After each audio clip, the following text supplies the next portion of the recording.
our Samis, our caretaker, our after service, our lives, and the lay ministers and the offerers. We wish you a blessed and safe week ahead with your family, friends, and loved ones.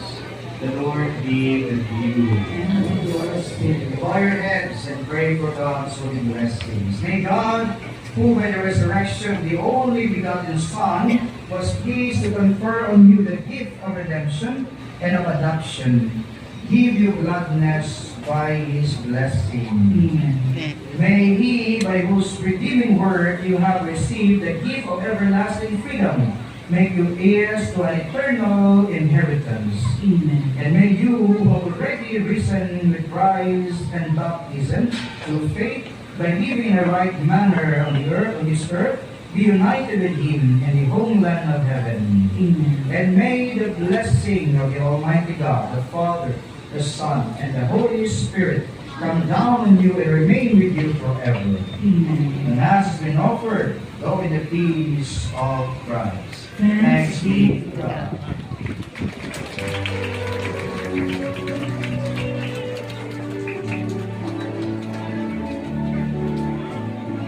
Kaway. Sa Pasiar dito. Nagsalon, pero may mga asalan.